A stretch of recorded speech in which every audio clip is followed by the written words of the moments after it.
Let me ask you a question. What is the difference between an amateur design and a professional one? If you put the two side by side, you could probably tell which one was bad and which one was good. But why is the pro design good? And more importantly, how can you create that professional look for your designs? Well, in this video, I'm going to show you 20 design hacks that take less than a minute each and will make your design stand out as truly professional. These hacks cover everything from typography, how to create better layouts, how to space elements, and how to pick colors super easily. So once you learn these, you don't have to waste the mental energy trying to tinker around to get your designs to look good. You can finally focus on the big picture stuff and do the kind of work that senior designers do. So here we are in Figma. I've got the 20 design hacks laid out right here, and these 20 hacks are going to correct some of the most common beginner mistakes that I see all the time. Now, I've broken this down into 4 categories: typography, layout, spacing, and color, and I've designed an example section for each of these 4 categories so you can visually see the difference these hacks will make in your designs. So we're going to start off with 6 typography mistakes that beginners make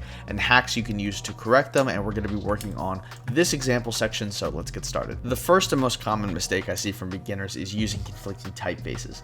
This usually happens because they don't know how to create contrast using size, weight, or spacing, so they think a bunch of different typefaces will give them the contrast they want, but 99% of the time this just makes your designs look amateur and unorganized. So the simple solution here is to just choose one versatile typeface. There are dozens of great choices and it's really going to depend on your project, but it's hard to go wrong with a nice sans serif like Inter, Circular, or in this case I'm going to be using Geist. And instead of using typefaces to add contrast, we're going to add them in more subtle and professional ways.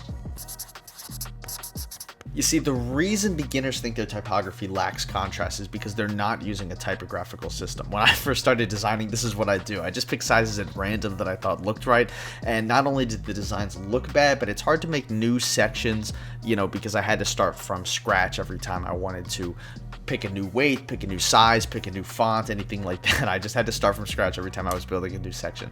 So now I use a proven typographical system like the minor third, the major second, or the 4-pixel system that I'm showing you here. You can go to typescale.com if you want to generate scales quickly. You can check out the minor third and the major second, but I'll give you a brief rundown. Basically, instead of picking sizes at random, you follow a mathematical rule that stays the same all the time. This way you know what sizes correspond to what part of your design, and you can create new sizes easily. You just scale it up or down. My personal favorite and the one I recommend for beginners is the 4-pixel system, where you start with a 16-pixel paragraph and you increase the size by 4 pixels every step until you get your biggest heading. Another really common beginner mistake is letting your text take up way too much width. It's hard to read, and honestly, after a while, it just gets really frustrating. So you want to set your max width so that it's easy to read. Experts like Robin Rendell say a good max width is between 600 and 800 pixels, depending on the kind of text you're working with. For headings, closer to 800 pixels is good. For paragraphs and smaller text sizes, you want to lean closer to that 600 mark. Almost every beginner I've seen use Figma is going to leave this auto line height on, but this is a huge mistake. When you use auto line height, you're going to make your text look like a jumbled mess. The headings are going to be too far apart and the paragraphs are going to be too close together. So the hack here is to decrease the line height as the text gets bigger. Generally, paragraphs will be between 125 to 150% of the font size, and your largest headings will be sitting around 80 to 90% of the font size, depending on the typeface. But this is going to really visually separate text to create more contrast and also make it way easier to read. A big typography mistake a lot of beginners make is linear kerning. If you don't know, kerning is the spacing between letters. It's this little thing right here. So when it's too close or too far apart, your text can look illegible. A lot of newer designers don't even bother trying to figure this out, and they just keep it linear, meaning every font size has the same kerning. But this is a mistake for the same reason you don't want to have the same line height. Titles will look too big and small text will be harder to read. So there's a really interesting hack to correct this that I call the bloom technique after flowers opening up over time. Basically, the smaller your type gets, the more it opens up. So your headings should be closer together, usually around -1 to 3%, and your small text should be spaced out more at around +1 to 2%, and everything else is sort of in between. The last typography mistake I see a lot of beginners make is using weights wrong. A lot of beginners don't know when to use what kind of weight, so usually they just sort of default to using the regular weight all the time and try not to think about it too much. But there's a super simple hack you can use most of the time, and that's to make large text bold and small text thin. That's because you want your headings to get more attention, so they're read first, therefore they need to take up more visual weight. This also elevates the contrast of our design and makes it easier on the eyes and less confusing for visitors. Next up, I want to show you 6 layout hacks that have helped me tremendously when designing websites. So we're going to fix this example section that makes 6 beginner mistakes with some super simple and effective layout hacks. This is by far the most common mistake I see new designers making, and that's designing on a freeform canvas. When you use a drag and drop tool like Figma or Squarespace, you have to be extra careful to make your designs look consistent across and within sections. Nothing ruins the look of a website faster than inconsistent spacing. Luckily, the fix is insanely simple. In Figma, all you have to do is go over to the layout grid and select columns. You can literally set this to any number, and as long as you stick to it, your designs will look 10 times better. But we're going to go even deeper. The rest of the section will show you exactly how to build great layouts. Once beginners start using columns, they make a lot of weird mistakes. The first mistake is using an odd number of columns. It can seem to make sense. There's a lot of stuff that you're going to want to center, but it turns out that there's actually a correct number of columns you almost always want to have, and that's going to be the most divisible number. So you see, I cannot divide or break up this section very easily into very many divisible things. I'm going to be dealing with a lot of half numbers and 4.5s and 2.5s and all that sort of stuff, unless I use 12 columns. So that's basically the hack, is to use 12 columns. The reason is because it's a very divisible number. You can split your design in half, you can split your design in thirds, fourths, sixths, and still have the freedom to center something if you want. It's the perfect system, so you should almost always use it for desktop, and you can stay away from the more esoteric design systems like 5 or 9 columns. Once you've got your 12 columns in place, how big are you supposed to make them? Well, I've seen beginners choose a lot of weird options like 125, 95, or 75 pixels or something like that. But in general, the more divisible your number, the easier it is to design complex things within and between columns. So 45 and 100 aren't as divisible as, say, 48 or 96 pixels. So if you want a super easy hack for setting column width, just set it to a number divisible by 4 or 8 pixels. I recommend you getting started with 72 because it's divisible by so many numbers. These 4 or 8 pixel systems, you can scale your design up or down and still deal with nice whole numbers. And if you design around a 75 pixel column, you'll have to split pixels in half for something to take up half of the section. While we're on the subject, beginners also make some odd choices when setting the space between columns. The first mistake I've seen is having no gutters at all. Very weird, but you'd be surprised. People do it all the time. The second mistake I see is setting your gutters to the exact same size as the columns. This is a mistake too because it just makes your design look too spread out. So how do you actually go about setting your gutter widths? Well, the solution is pretty easy. You can just set it to 50% or less of your column so long as the number is also divisible by 4 or 8 pixels. So for 72 pixels, I'd set my gutters to 36 or 32 pixels, but I might even go as low as 24 if I wanted a really tight design. It's better to think about gutters like blank space columns and pick a size that gives you all the blank space you want, but not more. Another big mistake I see all the time is building unresponsive designs. Beginners usually design for desktop first and then just squish the design for tablet or mobile. Luckily, there's a super easy hacks to fix this. All you have to do is pick breakpoints for laptop, tablet, and phone.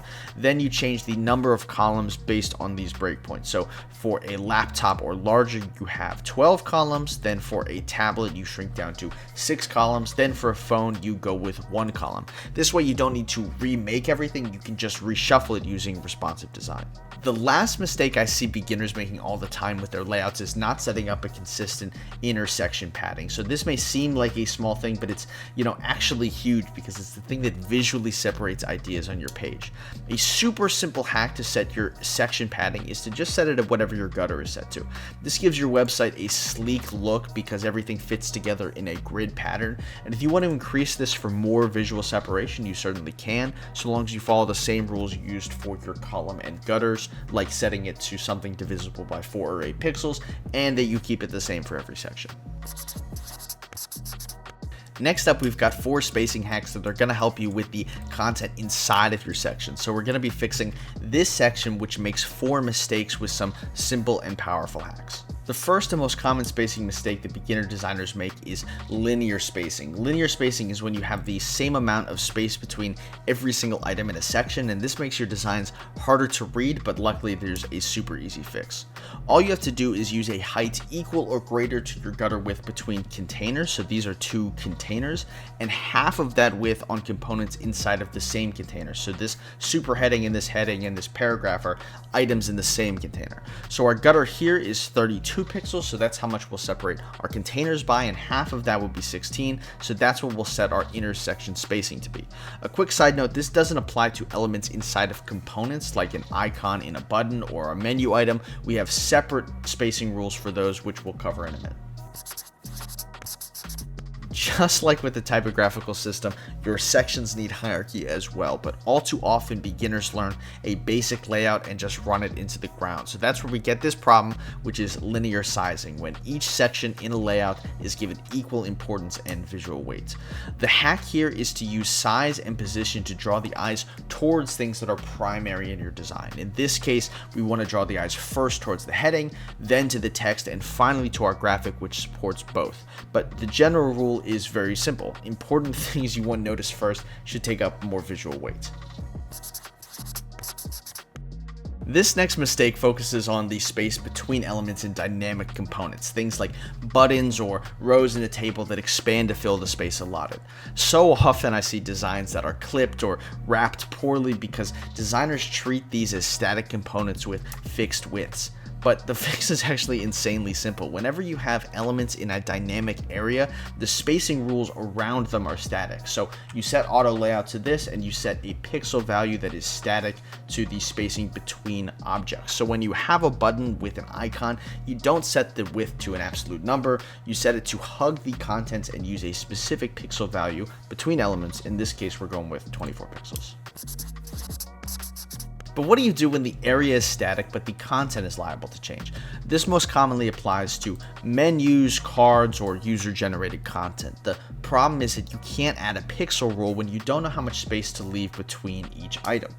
The hack here is to dynamically fill that space depending on how many items are in your container. So unlike dynamic areas which require static spacing, static areas need dynamic spacing. So in Figma, you can use the auto option over here to dynamically update the spacing based on the number of items. Color is the thing I struggled the most with as a beginner before I learned these 4 super simple color hacks that help me pick the right colors every single time. So we're going to be working on this section to fix common color mistakes with these super useful hacks. One of the most common color mistakes I see beginners make is always choosing a pure color. Pure white, pure black, pure red, pure blue, all these colors all the way at the corner of your color picker. These colors just really limit you and they're just visually jarring. It's hard to look at a lot of pure color for a long time, especially colors like pure red, which just dominate so much visual attention that they strain your eyes really quickly. The easy solution to this is to just knock a color back. Basically, it means to soften a color by moving its saturation or lightness towards the center. So left and right is saturation, up and down is lightness. Black becomes off black, white becomes off white, pure reds become easier on the eye, pure blues become more complex. And as an added bonus, colors work better together when they have more in common, like this center space. So it's a super simple trick to make a design look 10 times more professional. I'm going to share an embarrassing secret with you. I used to use complementary colors all the time. I did that because I thought complementary meant the colors worked well together. It wasn't until I read the color design file by Leslie Geddes Brown a long time ago that I understood that complementary colors are actually the hardest to match. Now, I'm not saying that they can't work, but you shouldn't design your color system around harsh contrast like blue and yellow or red and green unless you use one of those colors very sparingly. A half blue, half yellow design is likely to overwhelm the eye. So a simple way to choose secondary brand colors is to use monochromatic or analogous color systems instead. They're both less harsh than the complementary color system, and you're likely to get much better results if you focus on colors that naturally work well together as opposed to colors that naturally oppose one another. You should also play around with the light and saturation when choosing a secondary color. So a dark red might look better with a desaturated blue than a bright blue. On this design specifically, we're going to remove the harsh yellow but keep most of the lightness value, leaving us with this subtle off-white. Once you have your main colors worked out, it can seem hard and confusing to choose accent colors. A lot of beginners default to sort of choosing them at random and seeing what sticks, but the odds you'll pick the right color combo at random are 0. You need a system for at least beginning to pick accents that you can work off of, so I'm going to show you a super simple hack that I learned from some amazing designers. This is a hack that I use all the time when I need to create a color system quickly. All you have to do is take your main color and move the hue around until you find an accent that you like. That's how I created the Designspo color system, where I was trying to go for a candy colored kind of design. They're all the same lightness and saturation values, but with different hues. I would say this works about 85% of the time, and when it doesn't, it's usually because a purely monochrome system works better. Your design is made up of 3 kinds of colors. You have your brand colors, your accents, and finally your on colors that sit on top of your design. Most beginners do absolutely nothing for these colors. They just use white if it's a dark background and black if it's a light background. But on colors are important because they're what the user actually focuses on. You can mess up a background color, but if you mess up the text that sits on top of that background, your design will look cheap and unprofessional. So when picking out on colors, I like to follow the material design 3 hack, which is to keep the hue but change the saturation and lightness depending on whether the background is light or dark.